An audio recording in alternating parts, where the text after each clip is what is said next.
present today Ruth Stone. Ruth Stone's newest book is called Simplicity, and it'll be out next week. Her last collection of poems was called Who is the Widow's Muse, and there are copies of that available on the table in the back, and it won the Best American Poetry of 1991 award. She also won the Whiting Foundation Award and the Patterson Poetry Prize. Ruth Stone's poetry has been anthologized in many books, including the Norton Anthology of Literature by Women and recent volumes of The Best Year in American Poetry. Ruth is a professor of creative writing at the State University of New York at Binghamton. If you're interested in her new book, you can order copies by giving us a check. We'll send it on to the publisher, who will send you an autographed copy of Ruth's book. I just had the pleasure of reading the book Galleys last night, and it's an incredible book, really incredible book. What else?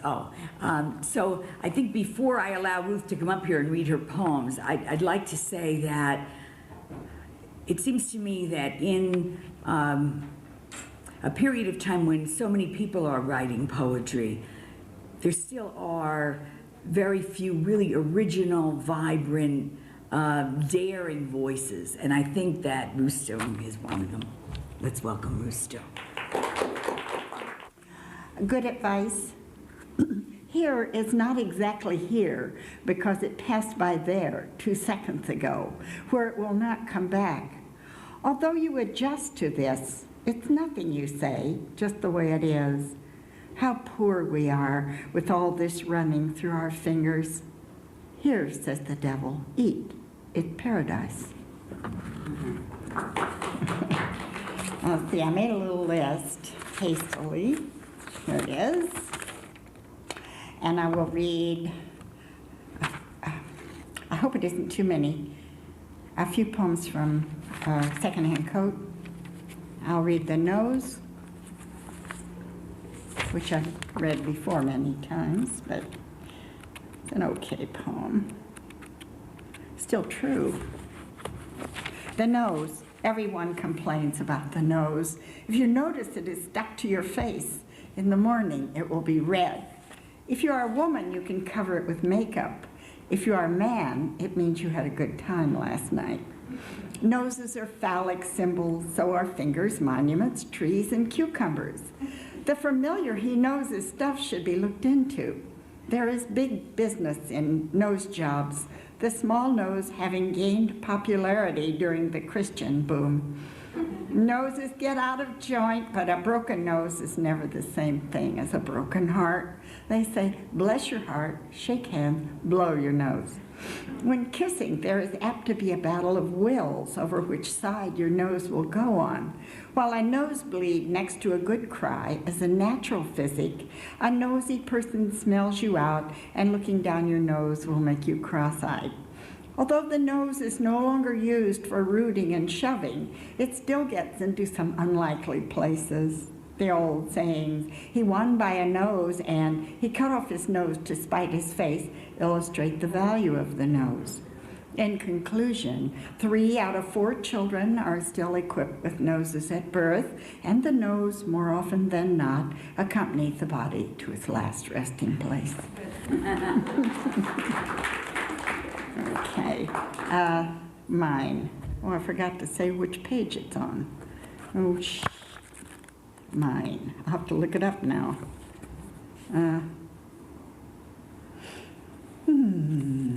I know it's here.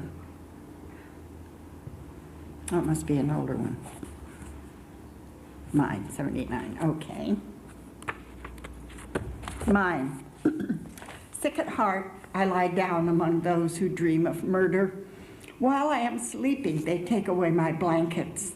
The sparrows fly up from the snow and hunch in the bushes. I walk slowly away shivering. I have died ahead of my body. It drags behind me. Come, they say, hiding their smiles.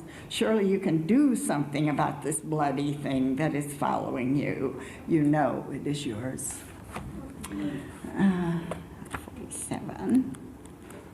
This one is called Turn Your Eyes Away. The gendarme came to tell me you had hung yourself on the door of a rented room, like an overcoat, like a bathrobe hung from a hook. When they forced the door open, your feet pushed against the floor. Inside your skull, there was no room for us. Your circuits forgot me. Even in Paris, where we never were, I wait for you, knowing you will not come.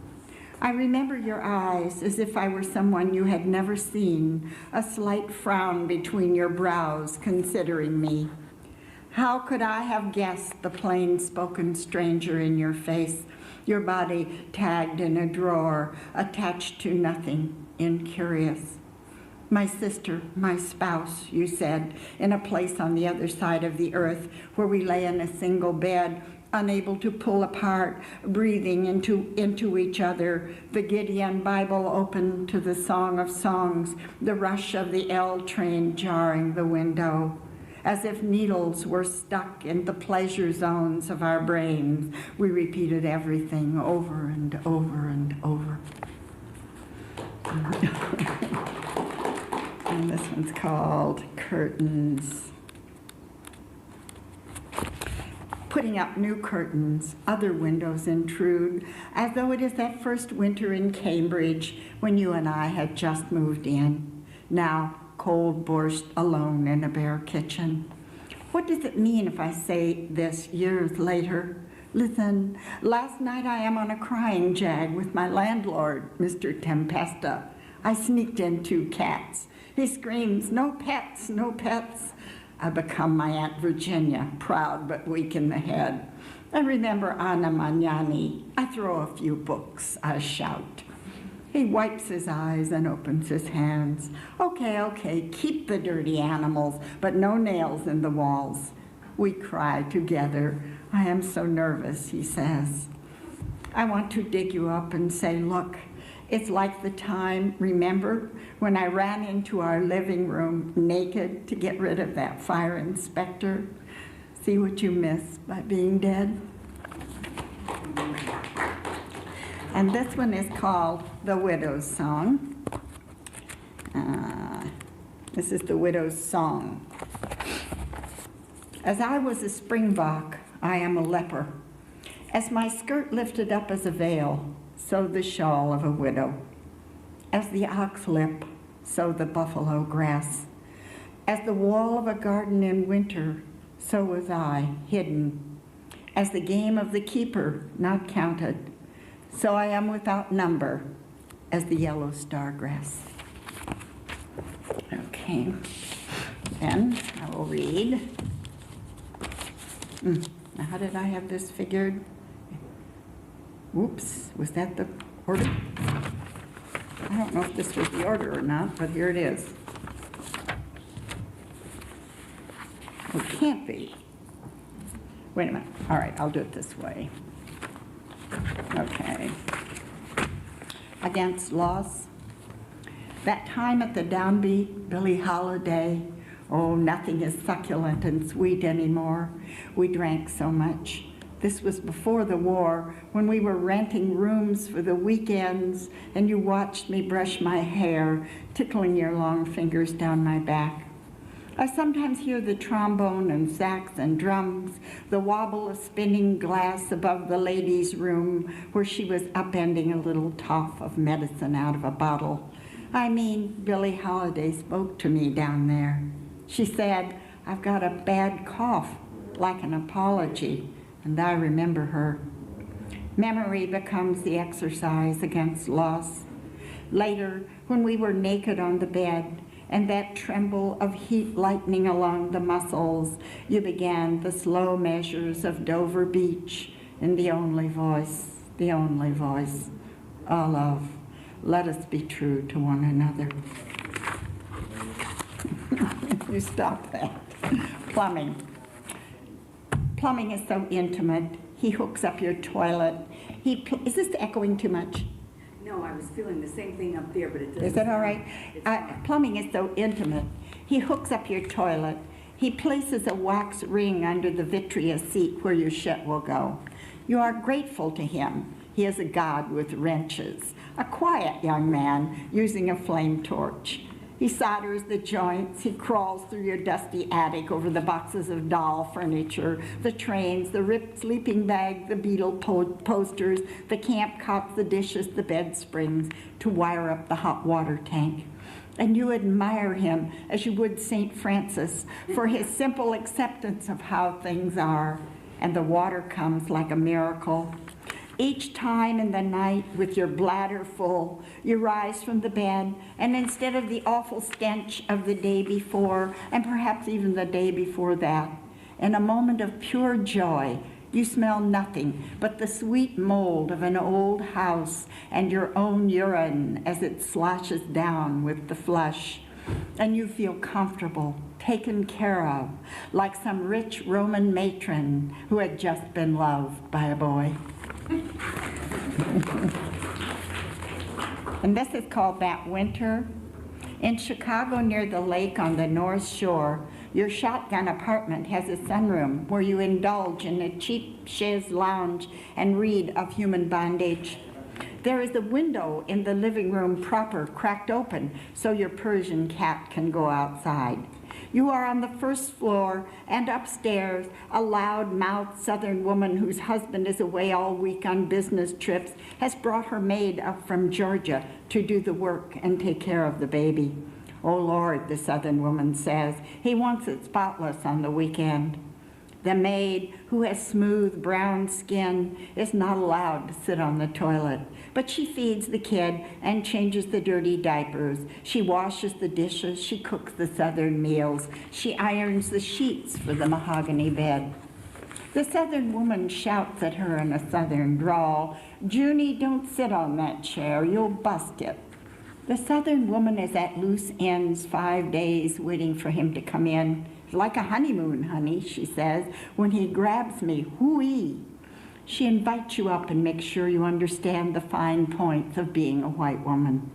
"I can't let her live here, not in Chicago. I made her go out and get herself a room. She's 17. She bellered and blubbered. Now I don't know what she's tracking in from men." It is winter. The ice stacks up around the retaining wall. The lake slaps over the park benches, blocks of ice green with algae. You are getting your mail secretly at a postal box because your lover is in the Aleutians. It's during the war, and your disgusting husband works at an oil refinery on the south side. Up there in the Aleutians, they are knocking the gold teeth out of the dead Japanese. One construction worker has a skin bag with 50 gold-filled teeth. He pours them out at night in his Quonset hut. He brags about bashing their faces in. One day, you are fooling around in a downtown music store, waiting for the war to end. You let a strange teenage boy talk you into going home with him. He lives alone in a basement behind a square of buildings. He shows you his knife collection and talks obsessively about Raskolnikov. Suddenly your jeans want to live, and you pull away and get out of there. It is almost dusk. You run until you find the boulevard sluggish with the 1943 traffic. You know by now there isn't much to live for except to spite Hitler. The war is so lurid that everything else is dull. For 8 women, gender loyalty, alien to the pits and ducks of ourselves. How to unscrew this pattern? Now here's another matter. The season of bagworms, and yet the moths were so random, so azure. One lives alone out of circumstance until the face in the multiple mirrors is sourdough, full of its own gas. The ocean is near, swallowing everything, a little cup of water moving along the galaxy. In Morocco, my child goes down to the beach toward evening. She forgets her tormentor, the headmaster's wife. The ocean takes her, the broth of itself flowing inside her. She rests with her feet in the scallops of water. I cannot consider Kana, Alice, or Shoko without Verlaine, Basho, or Connie Smith. What is this pattern in the light of bagworms? Nevertheless, the mornings here are a sweet shock to the blood. light as it falls on the louvered windows, a pattern of slits, and above that, the balconies. For a short time you are a stranger, then the vision fades, then you become the door opening and closing. In the mountains, on my way home from the village, I would pass my sister's grave. Embalming fluid is pink like antifreeze. How red she looked in the casket. Next year, her grave site caved in. She stood on her head in the box. The sexton dumped in more dirt. Dirt, dirty. Soil is so useful. We truck it in. The white carpet grows yellow. Down here in the south, along highways and boulevards, crepe myrtle. I am a stranger crossing the bone bridge to meet the other. Our skulls shine like calligraphy in a longed-for language. This is called Resonance. The universe is sad. I heard it when Arthur Rubinstein played the piano. He was a little man with small hands. We were bombing Germany by then. I went to see him in a dark warehouse where a piano had been placed for his practice, or whatever he did before a recital. He signed the book I had with me. It was called Warsaw Ghetto. I later heard about him, his affairs with young women, if only I had known. But I was in love with you. Arthur is dead, and you, my darling, the imprint of your face, alert like a deer. Oh God, it is eaten away. The earth has taken it back. But I listen to Arthur. He springs out of the grave, his genius wired to this tape, a sad trick of the neural pathways resonating flesh. And my old body remembers the way you touched me. This is called News. What have you to say to that contorted, gunned-down pile of rags in a road, possibly nameless, even to the one who throws it on a cart and pushes it away? The discarded New York Times is wrapped around your garbage, a now wet on-the-scene still from someone's news camera stained with scraps from your kitchen. And whose illusion that woman running with the child, already struck, the machine gun crossing the line of her body, yet she does not fall, although she is already dead. Her history written backward. There is no time to weep for her. This was once the snot of semen, the dim blue globe of the egg moving through the fallopian tube, that single body casting itself into the future. Did I read Things I Say to Myself When Hanging Laundry yet? No, I didn't, no. Things I Say to Myself While Hanging Laundry. Am I reading too long? No. If an ant crossing on the clothesline from apple tree to apple tree would think and think, it probably could not dream up Albert Einstein, or even his sloppy mustache, or the wrinkled skin bags under his eyes that puffed out years later after he dreamed up that maddening relativity. Even laundry is three-dimensional. The ants cross its great fibrous forests from clothespin to clothespin, carrying the very heart of life in their sacs or mandibles, the very heart of the universe in their formic acid molecules. And how refreshing the linens are, lying in the clean sheets at night when you seem to be the only one on the mountain, and your body feels the smooth touch of the bed like love against your skin, and the heavy sack of yourself relaxes into its embrace. When you turn out the light, you are blind in the dark, as perhaps the ants are blind, with the same abstract leap out of this limiting dimension, so that the very curve of light, as it is pulled in the dimple of space, is relative to your own blind pathway across the abyss. And there in the dark is Albert Einstein with his clever formula that looks like little mandibles digging tunnels into the earth and bringing it up grain by grain, the crystals of sand exploding into white, hot, radiant turbulence, smiling at you, his shy, bushy smile, along an imaginary line from here to there. Nuns at lunch on the bus. First they unzip the dark suitcase, And the more sedate one pulls out the plastic bag. The other one zips the reticule and stretches to put it up on the rack. With a smile, she looks around. It is a small congratulation. Then they sit together. A paper napkin is spread on each ample lap.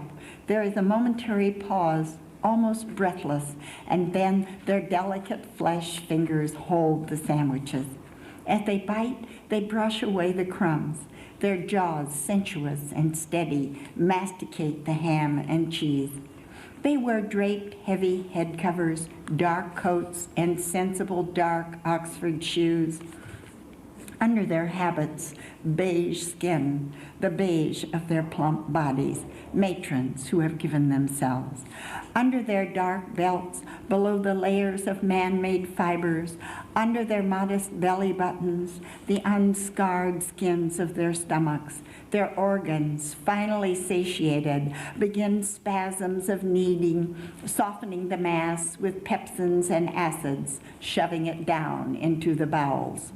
Now they pour coffee into styrofoam and lift it to their lips. Then, mother of us all, some little chocolate cakes come peeping forth and are tucked into their benevolent mouths with a gentle sucking and swallowing. And then they tidy up. The thermos top is screwed on, the lint brushed, paper napkins touched to their faces, their fingers, the plastic pouch is stowed away, and they settle to their deeper contemplations, the body of truth, the temporal body, the vessel of love.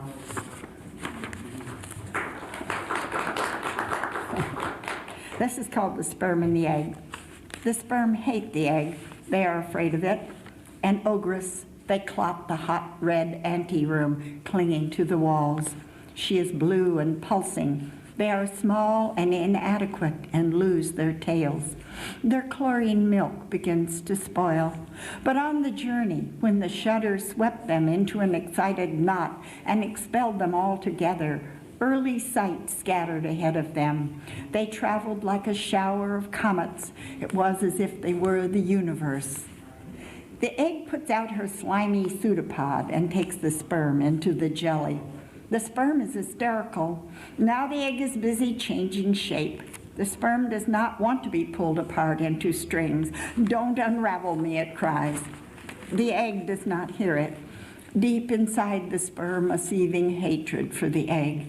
When I had my tail, I was free, the sperm cries. It remembers the ultimate vast trajectory. It remembers them all crying, to be or not to be.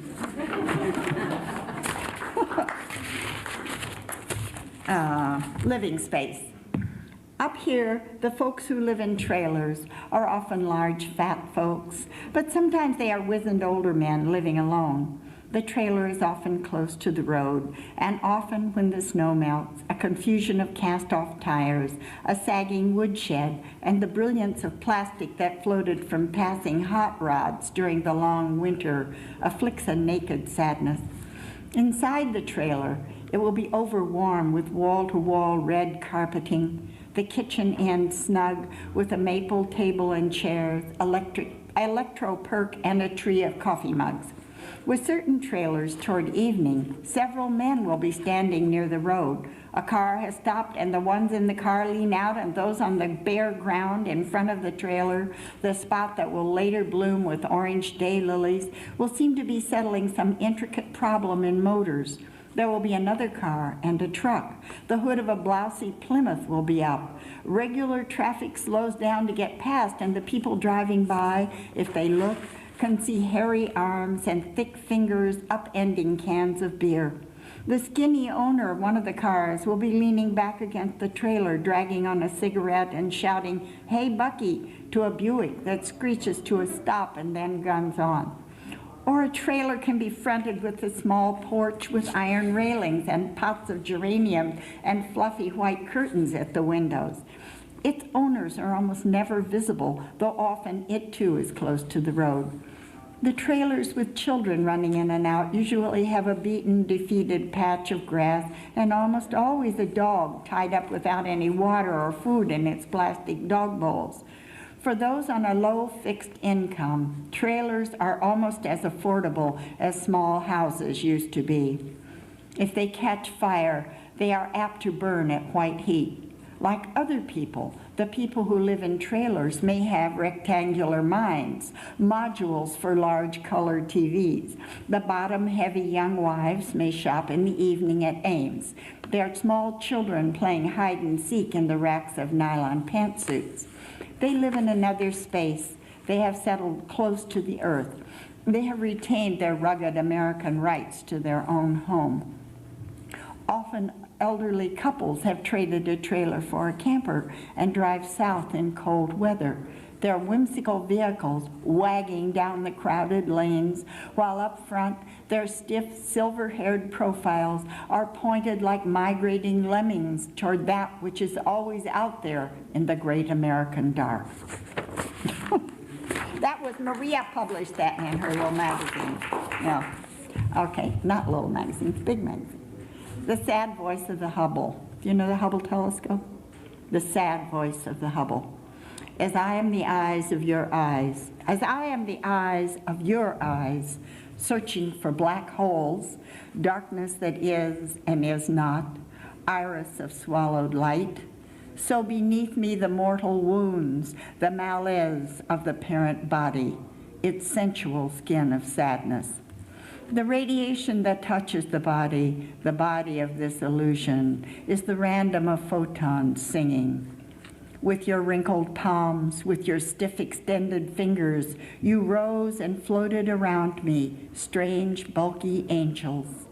As I am borne out here on the violence of consuming, the violence of starvation, I am here like the suave mortician to help you pick out the casket. This is called For My Dead Red-Haired Mother. I loved a red-haired girl. Freud knew it was a wicked thing to do. This is how all poems begin.